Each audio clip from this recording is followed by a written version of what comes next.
Thrithala പടിഞ്ഞാറങ്ങാടിയിൽ road മുറിച്ച് ഓടാൻ ശ്രമിച്ച 2 വയസ്സുകാരനെ കാർ തട്ടി പരിക്കേറ്റു. വലിയ ദുരന്തം ഒഴിവായത് കാർ ഡ്രൈവറുടെ സംയോജിതമായ ഇടപെടൽ മൂലം. അപകടത്തിന്റെ സിസിടിവി ദൃശ്യങ്ങളും പുറത്തുവന്നു.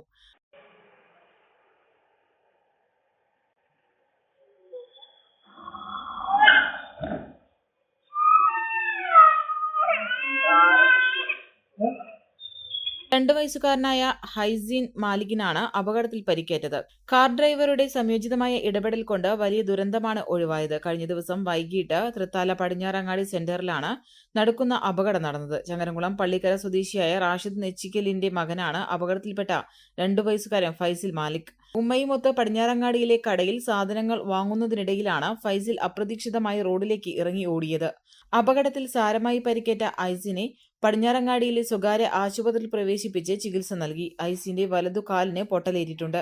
അപകടം മുന്നിൽ കണ്ട് കാർ ഡ്രൈവർ പെട്ടെന്ന് ബ്രേക്കിട്ട് വേഗത കുറച്ചതാണ് അപകടത്തിന്റെ ആഘാതം കുറച്ചത്.